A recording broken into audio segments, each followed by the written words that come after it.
ఇది సాయినాథుల వారు నానాసాహెబ్ డాంగ్లే గారికి ప్రసాదించినటువంటి శాలిగ్రామం. ఇప్పటికి కూడా వీరి గృహంలో పూజలు అందుకుంటూ ఉంది.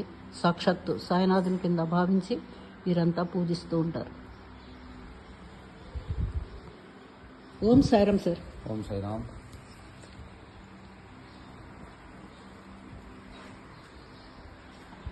ओम साईराम सर। ओम साई राम। अभी ये जगह को बाबा आया, ये कितना साल हो गया? थोड़ा बाबा के बारे में थोड़ा बताओ। हम जानते हैं। और जो हमारे नाना साहब जी देंगले और बाबा साहब जी देंगले थे, वो दोनों सगे भाई थे।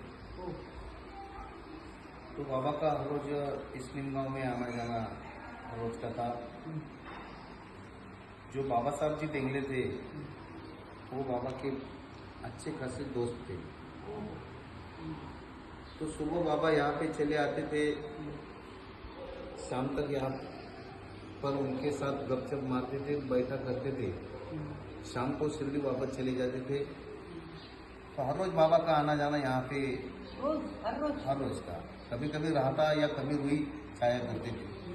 लेकिन निमगांव एक गांव ऐसा है कि बाबा हर रोज का आना जाना बाबा का रहता था। तो जो बाबा साहब जी देंगले के छोटे भाई जो थे नाना साहब जी देंगले, वो पूरा इस 5 गांव की जागीरदार थे। देंगले सरदार उस वक्त पेशवाई की जागीरदारी उनके पास थी। जो हमारे परदादा जी थे सरदार त्रिमल जी देंगले, वो पेशवा के सैन्य में कारभारी थे, मुख्य अधिकारी थे। पुणे से लेके बड़ौदा तक उनके हाथ में सब कारोबार पेशवाई का था। उनके ही नातू जो बाबा साहब जी देंगले और नाना साहब जी देंगले, वो दोनों सगे भाई थे।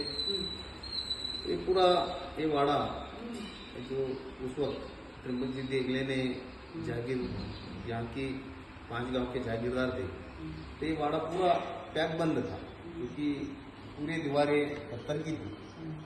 वो एंट्रेंस का दरवाजा है उसी वक्त का जो दरवाजा है इस वाड़े का। तो बाबा का जब फर्स्ट टाइम एंट्री हुआ इस वाड़े में, जब बाबा आए तो ये दरवाजा खुद ब खुद खुल गया था, क्योंकि उस दरवाजा खोलने के लिए 2-4 आदमी लगते थे। तो ये दरवाजा खुद ब खुद खुला था। तब बाबा साहब जी देंगले ने पहचान लिया कि ये कुछ साधारण इंसान नहीं है, बहुत बड़ा संत है, महात्मा है। तो बाबा साहब जी देंगले ने बाबा के चरण छुए। चरण छूने के बाद उनमें ज़्यादा गपशप हुई। बाबा यहाँ पे दिन भर उठे। तो बाबा का उस वक्त से लेके 2018 में बाबा ने समझ ली, उस वक्त तक बाबा का हर रोज का आना जाना बाबा साहब जी देंगले के पास शुरू हुआ। जो कि नाना साहब जी देंगले उनके छोटे भाई थे, उनको कुछ पुत्र संतान नहीं।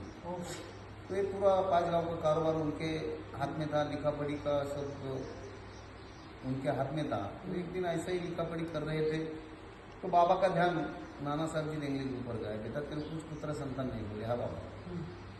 तो पुत्र संतान के लिए नाना साहब जी देंगले ने दूसरी शादी की, तो भी नहीं हुआ। तो बाबा ने बोला जा तेरी पहले वाली बीवी को बोला।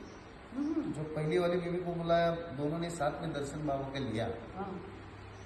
तो बाबा ने उस औरत की पीठ पे से हाथ फिरा दिया और बोले जा बेटे आज के 1 बरस बाद तुझे एक ही लड़का होगा। तो दर्शन करके चली गई और जेब में हाथ डाला और बाबा ने नाना साहब जी देंगले को शालिग्राम दिया। तो शालिग्राम बोले तो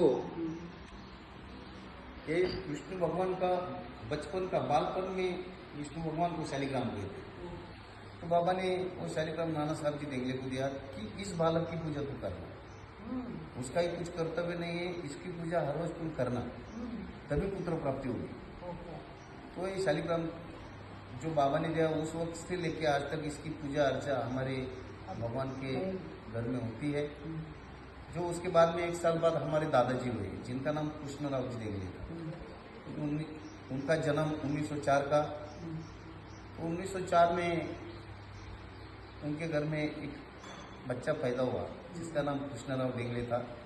तो उनका फोटो 1 नंबर फोटो आज भी आप देख सकते हैं। उनका जन्म 1904 का उनका जन्म।